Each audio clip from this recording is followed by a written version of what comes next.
ఇవాళ తెల్లవారుజామున 1:44 అరౌండ్ ఆ సమయంలో మన ఇండియా పాకిస్తాన్ మిలిటరీ మీద కాదు, పాకిస్తాన్ సివిలియన్స్ మీద కాదు, అంటే వాళ్ళ ప్రజల మీద కాదు, అండ్ వాళ్ళ ఎకానమీకి సంబంధించిన స్థావరాల మీద కాదు, కేవలం టెర్రరిస్టుల మీద మాత్రమే దాడి చేశామనేలా మినిస్ట్రీ ఆఫ్ డిఫెన్స్ దగ్గర నుంచి ఏదైతే స్టేట్మెంట్ కనిపించిందో దాని తర్వాత మన మార్కెట్ లో కూడా సడన్ గా గిఫ్ట్ నిఫ్టీలో డ్రాప్ అయితే కనిపించింది. నేను మన మార్కెట్ ఏ మాత్రం చైనా ఇన్వాల్వ్ అయినా ఖచ్చితంగా ఇవాళ డీప్ రెడ్ లోనే క్లోజ్ అవుతుందని ఎక్స్పెక్ట్ చేశాను. చైనా ఇన్వాల్వ్మెంట్ వచ్చింది, చైనా అప్డేట్స్ కూడా ఉన్నాయి. ఈవెన్ పాకిస్తాన్ ఏం మాట్లాడింది, చైనా ఏం మాట్లాడింది, వేరే దేశాలు ఏం మాట్లాడాయి, ఇది చాలా ఇంపార్టెంట్. ఎవరెవరు ఇండియా సైడ్ ఉంటున్నారు, ఎవరెవరు పాకిస్తాన్ సైడ్ ఉంటున్నారు, ఈ పాయింట్ లో నాకు అది అర్థం అవుతుంది.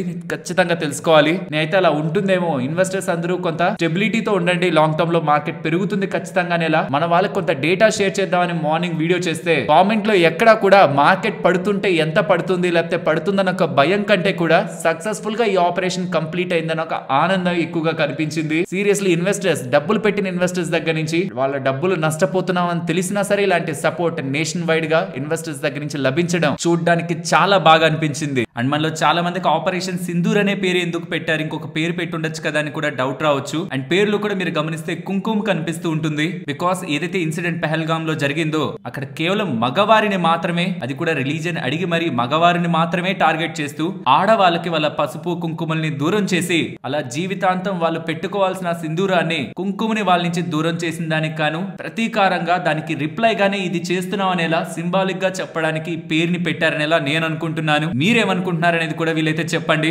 వీళ్ళకి డైరెక్ట్ గా మార్కెట్ టాపిక్ లోకి వెళ్దాం. మన మార్కెట్ పడలేదంటే దాని అర్థం జరిగింది చిన్నదని అనుకుంటే తప్పు. పాకిస్తాన్ కి సంబంధించిన మార్కెట్స్ 6% దగ్గరగా పడ్డాయి, ఇప్పుడు 3% దగ్గరగా ఉన్నట్టున్నాయి. బట్ ఇంపాక్ట్ పెద్దదే. దీనికి ఫస్ట్ రియాక్ట్ అయ్యేది ఎవరు? పాకిస్తాన్ మీద అటాక్ జరిగినప్పుడు రియాక్షన్ ఎక్కడి నుంచి కనిపిస్తుంది? పాకిస్తాన్ నుంచే కనిపిస్తుంది. పాకిస్తాన్ ఒక ప్రైమ్ మినిస్టర్ చేస్తున్న స్టేట్మెంట్స్ ని ఇక్కడ మీరు క్లియర్ గా గమనించొచ్చు. The cunning enemy has carried out cowardly attacks on 5 locations, 5 కాదు 9 లొకేషన్స్. ఇక్కడ ఏంటంటే చాలా స్టేట్మెంట్స్ వాళ్ళ దగ్గర నుంచి మిస్రిప్రజెంట్ అవుతున్నాయి. వాళ్ళే ఒకసారి ఒక స్టేట్మెంట్ చేస్తున్నారు, మళ్ళీ దాన్ని మారుస్తున్నారు. అది కూడా నేను మీకు ఎక్స్ప్లెయిన్ చేస్తాను. బట్ ఏదైతే ఇండియా చేసిందో దానికి పాకిస్తాన్ రెస్పాండ్ అవడానికి ఎవ్రీ రైట్ కూడా పాకిస్తాన్ కు ఉంది. అండ్ ఇది ఒక యాక్ట్ ఆఫ్ వార్ అని చెప్తున్నారు. అంటే ఇండియా వార్ ని స్టార్ట్ చేసింది, మేం రెస్పాండ్ అవుతాం గట్టిగాని. ఒకటి కాదు, రెండవ స్టేట్మెంట్ కూడా అక్కడ ప్రైమ్ మినిస్టర్ దగ్గర నుంచి అయితే కనిపిస్తుంది. అండ్ వాళ్ళు కూడా రీసెంట్ గా నరేంద్ర మోడీ గారు కండక్ట్ చేసినట్టు వాళ్ళకి సంబంధించిన మొత్తం ఫోర్సెస్ తో ఒక మీటింగ్ ని కండక్ట్ చేసి వాళ్ళకి ఒక కంప్లీట్ పవర్ అయితే ఇచ్చారు. ఏం చాలనుకుంటారు అది చెయ్యండి అని. సో పాకిస్తాన్ క్లియర్ గా మేమైతే రెస్పాన్స్ ఇస్తాం. ఇండియా తప్పు చేసింది, మా దగ్గర ఎటువంటి టెర్రరిస్టులు కూడా లేరు. ఇండియా అటాక్ చేసింది సివిలియన్స్ మీద అని ఎమర్జెన్సీని ప్రకటించడం, స్కూల్ ని కాలేజీలని క్లోజ్ చేయడం, ఎయిర్ స్పేస్ ని షట్ చేయడం. ఇండియా మా మీద అటాక్ చేసింది సివిలియన్స్ మీద అనేలా ప్రొజెక్షన్స్ కూడా మనకి పాకిస్తాన్ సైడ్ నుంచి కనిపిస్తున్నాయి. అండ్ ఇక్కడ నుంచి కొంత time back Pakistan defence minister చేసిన స్టేట్మెంట్ ఏంటంటే ఈ ఆపరేషన్ రిలేటెడ్ గా మేము కొంతమందిని ఖైదు చేసాం, ఆఫీసర్స్, ఇండియన్ ఆఫీసర్స్ ని మేము ఖైదు చేసాం అనేలా ఫస్ట్ స్టేట్మెంట్స్ చేశారు. కానీ దాని తర్వాత మళ్ళీ యూటర్న్ తీసుకుంటూ ఎటువంటి ఇండియన్ ఆఫీసర్స్ ని కూడా మేము ఖైదు చేయలేదని. ఇక్కడ ఇంపార్టెంట్ స్టేట్మెంట్ చూడండి. పాకిస్తాన్ ఇండియా చేసిన పనిని వదిలేసి, అంటే ఇండియా చేసిన అటాక్ ని తిరిగి ప్రతిఘటించకుండా మేము వెనక్కి తగ్గుతాం. పాకిస్తాన్ డిఫెన్స్ మినిస్టర్ చేసిన స్టేట్మెంట్స్, మేము ఏం రెస్పాన్స్ ఇవ్వం. ఇప్పుడు ఏదైతే పాకిస్తాన్ తిరిగి ఇండియాకి ఏ రకంగా రెస్పాన్స్ ఇస్తుంది అని ఏదైతే వెయిటింగ్ ఉందో మేము అసలు ఏ రెస్పాన్స్ కూడా ఇవ్వం. కానీ ఇండియా వాళ్ళకి సంబంధించిన మిలిటరీ యాక్షన్ ని ఆపాలి అంటే ఇంకా ఇండియా ఆపలేదు, ఇది అర్థం చేసుకోవాలి. అంటే ఆపరేషన్ సింధూర్ తో మొత్తం ఎండ్ అయిపోయింది, ఇండియా ఇంకా వాళ్ళ రెస్పాన్స్ కోసం వెయిట్ చేస్తుంటదని కాదు. ఇండియా తక్షణమే తన మిలిటరీ యాక్షన్ ని ఆపేస్తే పాకిస్తాన్ వెనక్కి తగ్గుతుంది, ఎటువంటి రియాక్షన్ కూడా ఇవ్వదు అని defence minister Khawaja Asif statements అయితే కనిపిస్తూ ఉన్నాయి. But as per my best knowledge మిగతా వాళ్ళ రిలేటెడ్ గా నాకంటే కూడా ఇతని రిలేటెడ్ గా నాకు కొంత ఐడియా అయితే ఉంది. గతంలో తను చేసిన చాలా స్టేట్మెంట్స్ మాట మీద నిలబడ్డవి కాదు. ఇప్పుడైతే తను చెప్తున్నది ఇండియా ఆపేస్తే మేము కూడా ఆపేస్తాం, so will we if India stops అనేలా చెప్తున్నారు. పాకిస్తాన్ సైడ్ నుంచి ఉంటున్న రెస్పాన్స్ ఇది. ప్రైమ్ మినిస్టర్ ఏమో మేము రెస్పాన్స్ ఇస్తాం, గట్టిగా ఇస్తాం, చాలా స్ట్రాంగ్ గా ఇస్తాం అనేలా అంటున్నారు. దళాలందరికి కూడా పవర్స్ ఇచ్చి మీరు ఏ యాక్షన్ తీసుకోవాలన్నా తీసుకోండి అంటున్నారు. బట్ డిఫెన్స్ మినిస్టర్ దగ్గర నుంచి వేరొక టోన్ వినిపిస్తుంది. ఇలా 2 యాంగిల్స్ లో మనకి పాకిస్తాన్ సైడ్ నుంచి రెస్పాన్స్ వస్తుంటే ఫస్ట్ దీనికి రియాక్ట్ అయింది మాత్రం యుఎస్ కి సంబంధించిన ప్రెసిడెంట్ ట్రంప్. అక్కడ క్లియర్ గా తను ఇట్స్ ఎ షేమ్ అంటున్నారు. అంటే ఇండియా చేసిన యాక్షన్ గురించి కాదు షేమ్, నేను మార్నింగ్ వీడియోలో కూడా చెప్పాను. ఇలా జరగడం, ఇలాంటి చర్య వరకు వెళ్ళగలగడం కరెక్ట్ కాదు. అండ్ ఈవెన్ ఇలా ఇండియా చేస్తున్న వస్తుందని కూడా తనకి తెలుసు, కానీ ఇది త్వరగా సెటిల్ అవ్వాలని కోరుకుంటున్నానలా స్టేట్మెంట్స్ కనిపిస్తున్నాయి. ఇక్కడే మనకి ఎగ్జాక్ట్ ఆపోజిట్ గా మనకు కనిపించదు. బట్ చైనా ఉంది కదా, చైనా మాత్రం క్లియర్లీ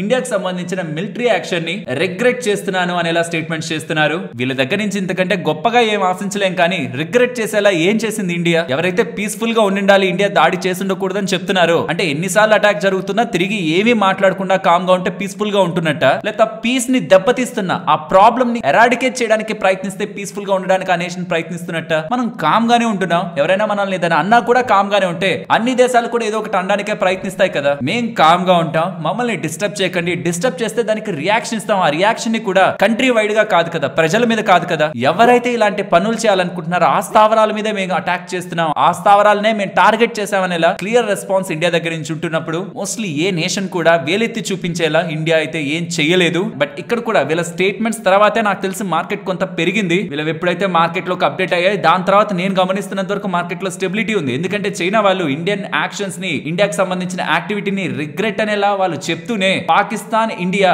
ఎంత త్వరగా అయితే అంత త్వరగా ఈ స్థితిని బ్యాక్ చేసుకోవాలని, పీస్ లోకి వెళ్ళాలని, శాంతియుతంగా ఉండాలనే స్టేట్మెంట్స్ చైనా దగ్గర నుంచి కూడా ఉన్నాయి. సో ఇండియా తప్పు చేసింది, మేము పాకిస్తాన్ కి సపోర్ట్ చేస్తాం, ఇక చూసుకుందాం అనేలా కామెంట్స్ కాకుండా పాకిస్తాన్ ఇండియా ఇద్దరు కూడా ఈ ఇష్యూని సెటిల్ చేసుకోవాలి, ఇండియా చేసిన దాన్ని హర్షించట్లేదు అనేలా స్టేట్మెంట్స్ కనిపిస్తున్నాయి. బట్ ఇజ్రాయెల్ వాళ్ళు మాత్రం క్లియర్ గా ఇండియా చేసింది సెల్ఫ్ డిఫెన్స్ అని, terrorist should no there is no place to hide from their heinous crimes against innocent అని ఇజ్రాయెల్ స్టాండ్స్ విత్ ఇండియా అనేలా స్ట్రాంగ్ గా ఓపెన్ గా స్టేట్మెంట్స్ చేస్తున్నారు. అండ్ యుఏఈకి సంబంధించిన వాళ్ళు కూడా పాకిస్తాన్ కి సపోర్టివ్ గా లేరు. మొత్తం జరిగిన ఇష్యూ ఇంకొంత పెరగకుండా ఇక్కడతోనే దీన్ని ఎండ్ చేసుకోవాలని ఇద్దరికి, ఇండియాకి పాకిస్తాన్ కి చెప్తూ, మీరు సౌదీ కానీ, రష్యా కానీ, యూకే కానీ, జపాన్ కానీ, ఈ జపాన్ అయితే క్లియర్లీ ఇండియా సైడే మాట్లాడుతున్నారు, ఆల్ ఫార్మ్స్ ఆఫ్ టెర్రరిజం ని వీళ్ళు కండమ్ చేస్తున్నట్టు. అండ్ యుఎన్, యునైటెడ్ నేషన్స్ వాళ్ళు కూడా ఇప్పుడు ఏదైతే జరుగుతుందో దానికి వాళ్ళు కొంత ఇబ్బందిగా ఉందని, అండ్ ఏదైతే వార్ వీళ్ళిద్దరి మధ్యలో ఉందో అది పెరగకుండా చూడడమే మానవాళికి మంచిదనే స్టేట్మెంట్స్ ఇప్పటి వరకు మనకి గ్లోబల్ గా వినిపిస్తూ ఉన్నాయి. ఫైనలీ ఒక అటాక్ వెనక మోటివ్ చాలా బిగ్ వన్ అయిండొచ్చు. అసలు యాక్చువల్ గా మోటివ్ ఏంటి పెహల్గాం రిలేటెడ్ గా జరిగిన అటాక్ వెనక అన్నది,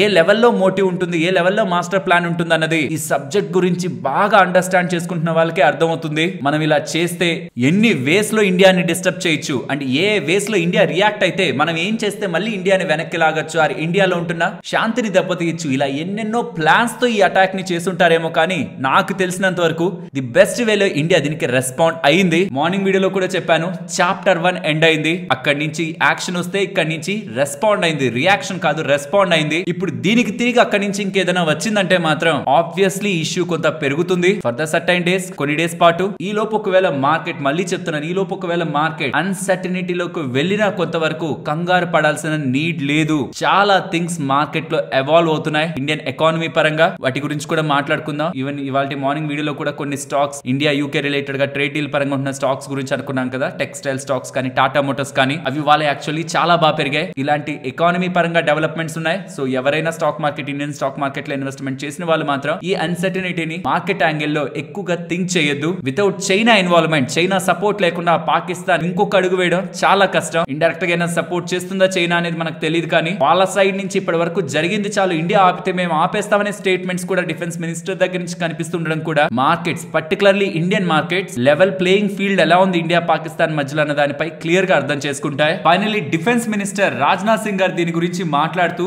under the guidance of PM Narendra Modi మన ఆర్మ్డ్ ఫోర్సెస్ మనల్ని ప్రౌడ్ గా నిలబెట్టాయని, మనం ఏదైతే డెస్ట్రాయ్ చేయాలనుకున్నామో వాటిని టార్గెట్ చేసి డెస్ట్రాయ్ చేయగలుగుతుండడం ఒక కొత్త రికార్డ్ ఆపరేషన్ సింధూర్ కారణంగా జరిగిందని, ఏ సివిలియన్ ని, పాపులేషన్ ని కూడా టార్గెట్ చేయలేదని, అండ్ ఈ టైంలో ఖచ్చితంగా మనం అందరం కూడా లేచి మన ఆర్మీకి క్లాప్స్ కొట్టాలని, వాళ్ళని అప్రిషియేట్ చేయాలని మాట్లాడుతూ, మేము ఫోకస్ చేసిందంతా కూడా ట్రైనింగ్ క్యాంప్స్, లైక్ రామాయణంలో హనుమంతుల వారు ఎలా అయితే ప్రాబ్లమాటిక్ గా ఉన్న ఏరియా మీదే ఫోకస్ చేసి యాక్షన్ తీసుకున్నారో, ఆర్మీ కూడా అలానే ప్రెసిషన్, ప్రికాషన్ అండ్ కంపాషన్ తో యాక్షన్ తీసుకుందనేలా తన స్టేట్మెంట్స్ అయితే చేశారు. ఇది ఎంటైర్ ఇష్యూ రిలేటెడ్ గా. హోప్ మీకు ఒక క్లారిటీ వచ్చిందని. ఫ్రెండ్స్, ఇలాంటి ఇంట్రెస్టింగ్ డేటా మీ ముందుకు తీసుకురావడానికి మేము పెట్టిన ఎఫర్ట్స్ మీకు వాల్యుబుల్ అని అనిపించుంటే మాత్రం తప్పకుండా వీడియోని లైక్ చేస్తూ పెడుతున్న ఎఫర్ట్స్ ని ఎంకరేజ్ చేయండి. ఇప్పుడు మార్కెట్ గురించి మాట్లాడుకుందాం. Hello friends, welcome to day trader Telugu. Good evening. Sensex 106 points gain అయి 80,747 దగ్గర క్లోజ్ అయితే, నిఫ్టీ 35 పాయింట్స్ గెయిన్ అయి 24,414 దగ్గర క్లోజ్ అయింది. వెరస్ బ్యాంక్ నిఫ్టీ 339 పాయింట్స్ గెయిన్ అయి 54,611 దగ్గర క్లోజ్ అయింది. ఇక మన మార్కెట్స్ విషయానికి వస్తే, గ్లోబల్ గా మార్కెట్స్ అన్ని కూడా ఇవాళ రెడ్ లోనే ఉన్నాయి. మీరు చూస్తే యుఎస్ మార్కెట్స్ కానీ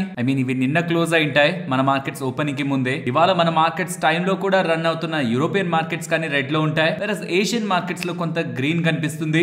బట్ ఇంట్రెస్టింగ్ థింగ్ ఏంటంటే కాన్స్టెంట్ గా ఎఫ్ఐఎస్ బై సైడ్ ఉంటూ ఉండడం. ఈవెన్ నిన్న కూడా 3794 కోట్ల దగ్గరగా మార్కెట్ లో రిపీటెడ్ బయింగ్ వాళ్ళ సైడ్ నుంచి కనిపిస్తూ ఉండడం. ఇవన్నీ ఎమర్జింగ్ మార్కెట్స్ లో ఉన్నాయని అనుకుంటారేమో, లేదు, మెజారిటీగా ఈ ఫ్లోస్ ఇండియాలోకే వస్తూ ఉన్నాయి. అది ఇంత కాన్స్టెంట్ గా రీసెంట్ టైమ్స్ లో ఇండియా ఫోకస్డ్ గా ఎఫ్ఐఎస్ ఒక ఫ్లోస్ వస్తూ ఉండడం కూడా మార్కెట్స్ రిలేటెడ్ గా పాజిటివ్ గా చూడాలని రీసెంట్ టైమ్స్ లో రిపీటెడ్ గా మనం మాట్లాడుకుంటూనే ఉన్నాం. దీనికి తోడు ఇప్పుడు ఎప్పటి నుంచో అంటే 2022 నుంచి కూడా ఈ 3 సంవత్సరాల నుంచి కూడా ఇండియా ఒక agreement, fair trade agreement UK తో కుదుర్చుకుంటుందని, టెక్స్టైల్ రంగానికి అండ్ కొన్ని రంగాలకి దీని ద్వారా మంచి అడ్వాంటేజ్ ఉంటుందని ఎప్పటి నుంచో వెయిట్ చేస్తున్న దానికి నిన్న ఈవినింగ్ నరేంద్ర మోడీ గారు గుడ్ న్యూస్ అయితే షేర్ చేశారు. యూకే తో ఎఫ్టీఏ డీల్ డన్ అయిందని. దీని గురించి కూడా మనం న్యూస్ టాపిక్ లో మాట్లాడుకుందాం. బట్ ఇది కూడా మన ఇండియన్ ఎకానమీ రిలేటెడ్ గా ఫర్దర్ గా పుష్ చేస్తూ ఇక వేరే కంట్రీస్ తో కూడా ఫెయిర్ ట్రేడ్ అగ్రిమెంట్స్ ని కుదుర్చుకోవడానికి ఈ డీల్ కుదరడం అనేది ఫర్దర్ గా స్ట్రెంథెన్ చేస్తుంది Indian relationship with other countries కూడా. దీనికి తోడు మనకి ఏదైతే తగ్గితే మంచిదో ఆ క్రూడ్ ఆయిల్ కూడా రీసెంట్ టైమ్స్ లో తగ్గుతూ ఉండడం, డాలర్ ఇండెక్స్ కూల్ ఆఫ్ అవుతూ ఉండడం, 100 బిలో డాలర్ ఇండెక్స్ డాలర్ ఉంటూ ఉండడం, ఇవన్నీ కూడా మన మార్కెట్స్ రిలేటెడ్ గా పాజిటివ్ గా చూడాలి. ఎఫ్ఐఎస్ ఒక షార్ట్స్ ఆల్మోస్ట్ 50% దగ్గరికి వచ్చేసాయి. లాంగ్స్ 50%, షార్ట్స్ 50%, నియర్లీ 50% దగ్గరగా. వెరీ నెగ్లిజిబుల్ షార్ట్స్ మాత్రమే ప్రెసెంట్ ఎఫ్ఐఎస్ హోల్డ్ చేస్తున్నారు. ఇవన్నీ మనకి పాజిటివ్ ఆస్పెక్ట్ లో కనబడుతున్న విషయాలు. వెరాజ్ నెగిటివ్ ఆస్పెక్ట్ లో ఎప్పటి నుంచో చెప్తున్నదే మళ్ళీ ఇంకొకసారి కూడా చెప్తున్నాను, యుఎస్ చైనా రిలేటెడ్ ఉన్న అన్సర్టనిటీ ఎంత త్వరగా అయితే అంత త్వరగా క్లియర్ అవ్వడం గ్లోబల్ మార్కెట్స్ కి మంచిది. లేదంటే దీని కారణంగా సీరియస్ నెగిటివ్ ఇంపాక్ట్స్ వస్తాయనేలా గ్లోబల్ ప్లాట్ఫామ్స్ లో కూడా మీరు డేటాని గమనించొచ్చు. అండ్ చైనా యుఎస్ కి సంబంధించిన అఫీషియల్స్ ఒక మీటింగ్ కూడా జరుగుతుంది. ఈ ట్రేడ్ టాక్స్ రిలేటెడ్ గా డిస్కషన్స్ కూడా జరుగుతాయనేలా అప్డేట్స్ ఉన్నాయి. ఇది ఎంత త్వరగా క్లియర్ అయితే అంత మంచిది. వెరాజ్ ఇవాళ రాబోతున్న ఫెడ్ మీటింగ్ ఒక అవుట్కమ్ ఇమీడియట్ గా మార్కెట్స్ ని ఇంపాక్ట్ చేసే ఎలిమెంట్. ఇవాళ night 11:45, 11:30 to 12 o'clock in between US fed related గా మనకి అప్డేట్స్ వస్తాయి. ఇంట్రెస్ట్ రేట్స్ కట్ ఉండదు, ఇంట్రెస్ట్ రేట్ పెరగదని మార్కెట్ అనుకుంటుంది, అలా వదిలేస్తారనుకుంటుంది. అలా కాకుండా కట్ చేస్తే పాజిటివ్, పెంచితే నెగిటివ్. ఇన్ఫ్లేషన్ గురించి, ఎకానమీ గ్రోత్ గురించి, GDP forecast and Trump related గా ఇన్ఫ్లేషన్ ఏదైనా ఇంక్రీజ్ అవుతుందా వీటి పరంగా చేసే స్టేట్మెంట్స్ ఈక్విటీ మార్కెట్స్ ని, గోల్డ్ అండ్ సిల్వర్ ఒక ప్రైస్ మూవ్ ని కూడా ఇంపాక్ట్ చేస్తుందన్న విషయం గుర్తుంచుకోవాలి. ఇది మేజర్ ఈవెంట్. ఇవాళ నైట్ మనకు అప్డేట్ అవుతుంది. అండ్ ఇంకొక ఇంట్రెస్టింగ్ థింగ్ కూడా రాగానే, డేటా రాగానే నేను మీకు కామెంట్ సెక్షన్ లో పెడతాను చూడండి. ఎఫ్ఐస్ ఇవాళ ఎలా ఉంటున్నారు మన రిలేటెడ్ గా. ఇలాంటి ఒక ఇన్సిడెంట్ గ్లోబల్ ప్లాట్ఫామ్స్ లో పబ్లిష్ అయి ఉంటుంది కదా, వాళ్ళు ఏదైనా ఇండియా రిలేటెడ్ గా అన్సర్టనిటీ ఉందని ఒక స్టెప్ వెనక్కి వేసే ప్రయత్నం చేస్తున్నారా లేదా అనేది అయితే గమనించాలి. ఇవాళ కూడా వాళ్ళ సైడ్ నుంచి ఒక నెట్ బై నెంబర్ కనిపిస్తూ, అది కూడా సిగ్నిఫికెంట్ గా మంచిగా 2000 crore 3000 crore దగ్గర కనిపిస్తుందంటే ఈ ఎంటైర్ ఇన్సిడెంట్ ని ఎఫ్ఐఎస్ ఆల్రెడీ ఫ్యాక్టర్ చేశారనేది మనం అర్థం చేసుకోవచ్చు. Usually in the textbook case సినారియోలో చూస్తే మార్కెట్ లో ఒక బిగ్ నెగిటివ్ ఉంటున్నప్పుడు మార్కెట్ పెరగాలని ప్రయత్నిస్తూ ఉందంటే దాని అర్థం ఏ నెగిటివ్ అయితే మార్కెట్ లో ఇప్పుడు చూసి మనం నెగిటివ్ అని అనుకుంటున్నామో, ఇప్పుడు అటాక్ చేసింది ఇండియా అని అనుకుంటున్నామో, అది జరుగుతుందని ఆల్రెడీ ముందుగానే మార్కెట్ ప్రిపేర్డ్ గానే ఉందని. సో దానికి మళ్ళీ కొత్తగా రియాక్ట్ అవడానికి ఏం లేదు. కాబట్టి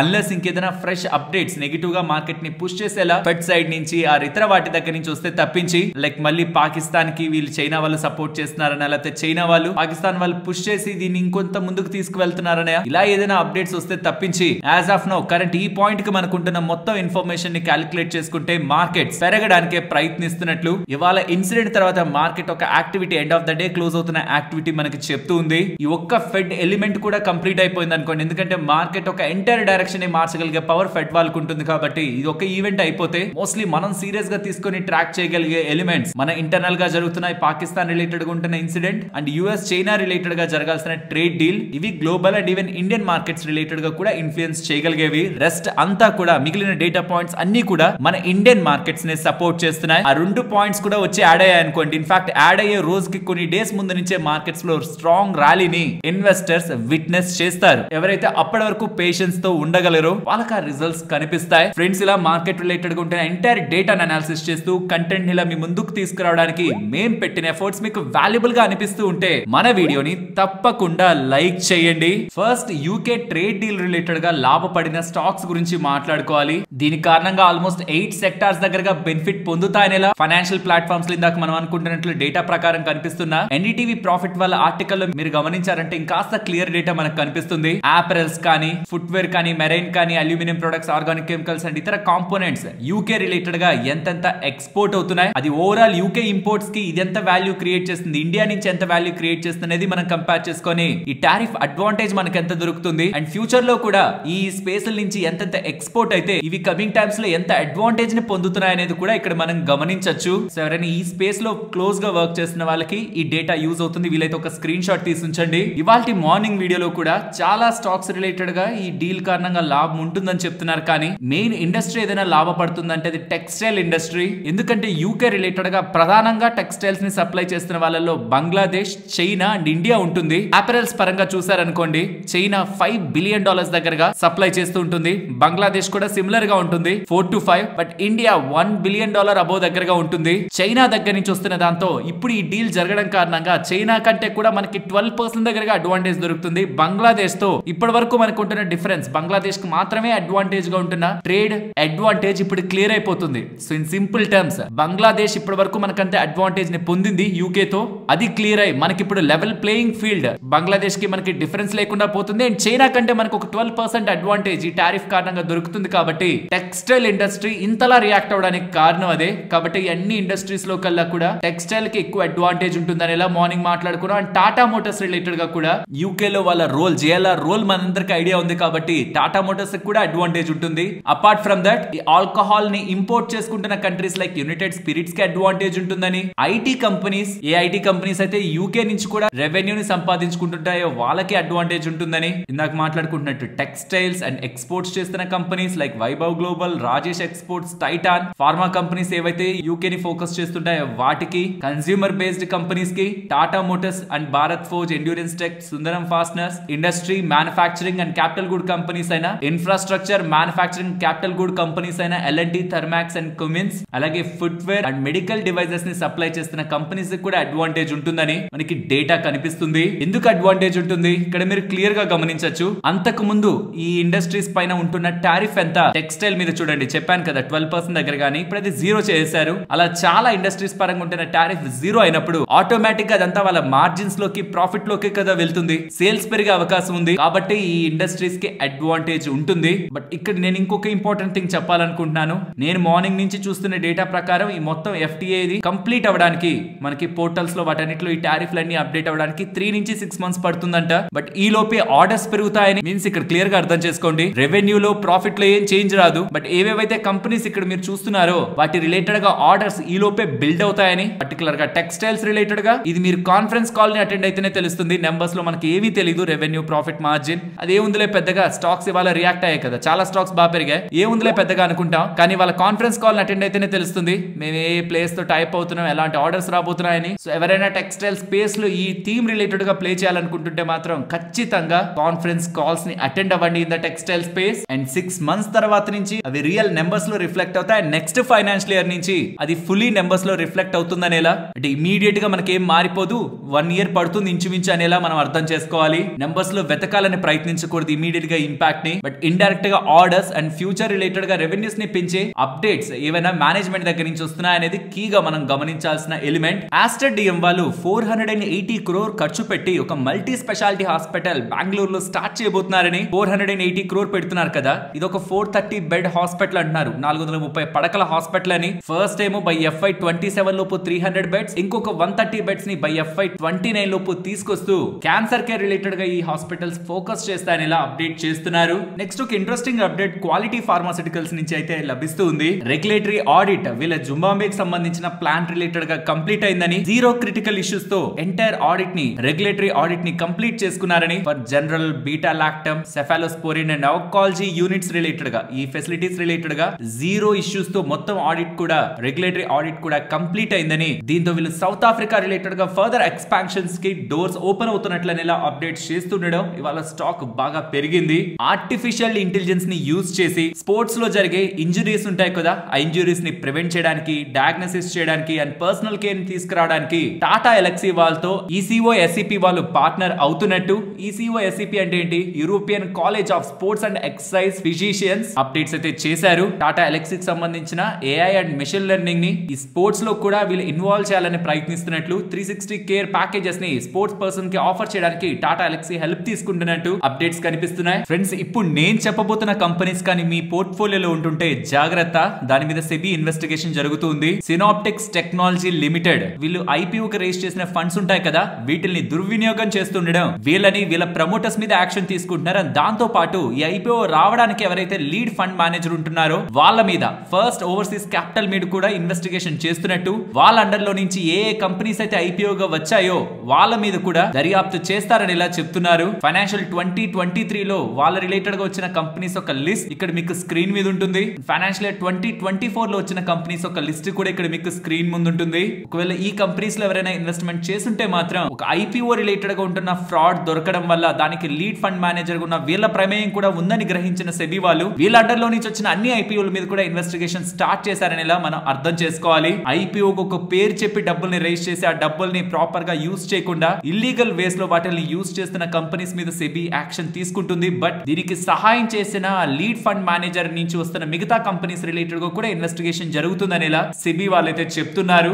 లక్ష్మీ ఆర్గానిక్స్ వాళ్ళు వాళ్ళ ఫ్యాక్టరీ లైసెన్స్ ని దహేజ్ ప్లాంట్ రిలేటెడ్ గా రిసీవ్ చేసుకున్నారని, new synthetic organic chemicals manufacturing unit related గా వీళ్ళకి లైసెన్స్ దొరికినట్టు గుజరాత్ గవర్నమెంట్ నుంచి ఇది లభించినట్లు అప్డేట్ చేశారు. దీంతో నెక్స్ట్ అక్కడ ప్రొడక్షన్ స్టార్ట్ చేసి ఇది బిజినెస్ పెంచుకోవడానికి యూజ్ అవుతుంది. అండ్ నెక్స్ట్ సుజలాన్ గురించి మాట్లాడుకోవాలి. సుజలాన్ వాళ్ళకి బీపీసీఎల్ దగ్గర నుంచి 100 మెగావాట్ విండ్ ఎనర్జీ ప్రాజెక్ట్ లభించిందని, బీపీసీఎల్ కి సంబంధించిన 10 గిగావాట్ క్లీన్ ఎనర్జీ అంబిషన్ ఉంది కదా బై 2040, దీంట్లో భాగంగానే వీళ్ళకి అండ్ ఇంకొక కంపెనీ ఇంటిగ్రమ్ ఎనర్జీ ఇన్ఫ్రాస్ట్రక్చర్ వాళ్ళకి 100 మెగావాట్ ప్రాజెక్ట్స్ బీపీసీఎల్ దగ్గర నుంచి అవార్డ్ అవుతున్నాయని సోషల్ మీడియా హ్యాండిల్ లో బీపీసీఎల్ వాళ్ళు అప్డేట్ చేస్తున్నారు. ప్రాబబ్లీ ఇంకా కమింగ్ టైమ్స్ లో ఇది సుజలాన్ వాళ్ళు కూడా అప్డేట్ చేసే అవకాశం ఉంది. 250 మెగావాట్ ప్రాజెక్ట్స్ మధ్యప్రదేశ్ దేమో సుజలాన్ కి, మహారాష్ట్ర దేమో ఇంటిగ్రమ్ ఎనర్జీ వాళ్ళకైతే వెళ్ళింది. నెక్స్ట్ టాటా మోటార్స్ గురించి మాట్లాడుకోవాలి. టాటా మోటార్స్ పెరగడానికి యూకే రిలేటెడ్ గా ఉంటున్న ఫెయిర్ ట్రేడ్ అగ్రిమెంట్ కొంతవరకు కారణం అయితే, దీంతో పాటు వీళ్ళ passenger vehicle commercial vehicle business related గా డీమర్జర్ ని షేర్ హోల్డర్స్ కంప్లీట్ గా యాక్సెప్ట్ చేస్తున్నారు.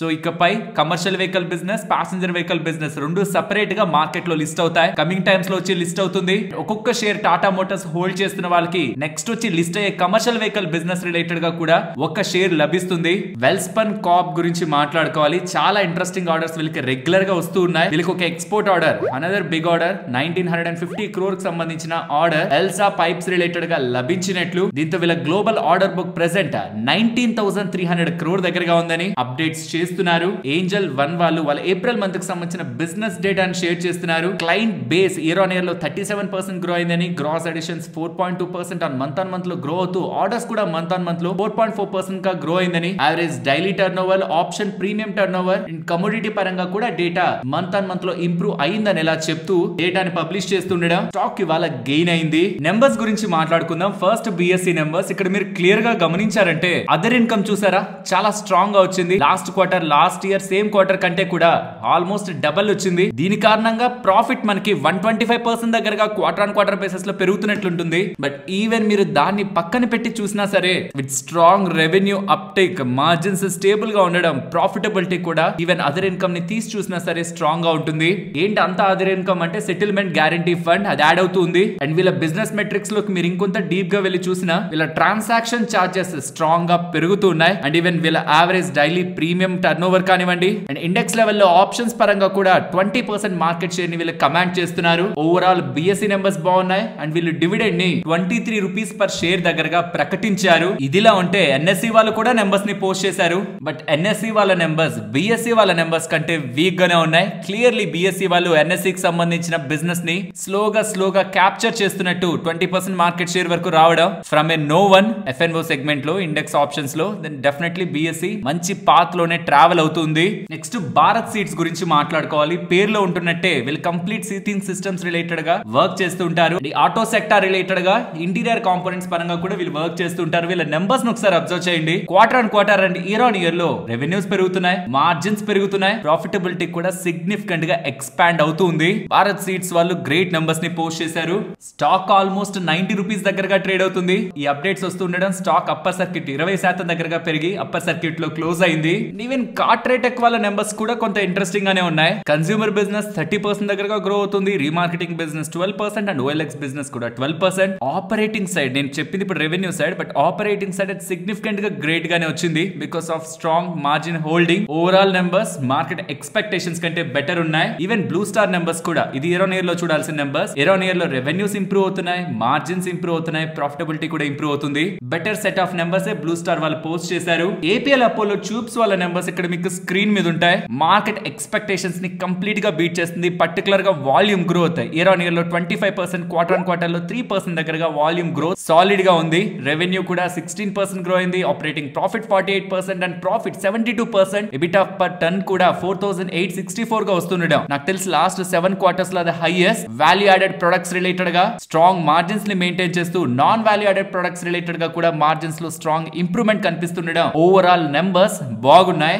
నెక్స్ట్ ఆర్తి డ్రగ్స్ గురించి మాట్లాడుకోవాలి. వీళ్ళకి ఆల్మోస్ట్ 80% అబో దగ్గరగా APIs నుంచే బిజినెస్ వస్తుంది. నియర్లీ 10% దగ్గరగా ఫార్ములేషన్స్ నుంచి బిజినెస్ వస్తూ ఉంటుంది. వీళ్ళ నెంబర్స్ ఇక్కడ మీకు స్క్రీన్ మీద ఉంటాయి. ఇయర్ ఆన్ ఇయర్ కంపారిజన్ లో revenues, margins and profitability improve అవుతున్నట్లే మనకు కనిపిస్తుంది కదా. దీంతో పాటు వీళ్ళ API unit Tarapur unit related గా US FDA ఇంపోర్ట్ అలర్ట్ కూడా రిమూవ్ అయిందని, API సెగ్మెంట్ లో 15.5% దగ్గరగా వాల్యూమ్ గ్రోత్ ఈ క్వార్టర్ లో వీళ్ళు నమోదు చేశారని ఇలా అప్డేట్స్ చేస్తున్నారు. అండ్ గైడెన్స్ రిలేటెడ్ గా కూడా స్ట్రాంగ్ గానే కామెంట్స్ కనిపిస్తున్నాయి మేనేజ్మెంట్ నుంచి. FY26 లో మార్జిన్స్ 14 to 15% కి టార్గెట్ పెట్టుకుంటున్నామని, వాల్యూమ్ గ్రోత్ కూడా FY26 లో 10 to 15% ఈజీగా అచీవ్ చేయగలరని, అండ్ ఈవెన్ రెవెన్యూ టార్గెట్ కూడా FY28 కి 3000 crore దగ్గరగా పెట్టుకుంటున్నట్లు అప్డేట్స్ చేస్తూ ఉండడం స్టాక్ ఇవాళ పెరగడానికి ప్రధానమైన కారణం. మరొక ఇంట్రెస్టింగ్ వీడియోతో మళ్ళీ మీ ముందుకు వస్తాను. అంతవరకు టేక్ కేర్. జై హింద్.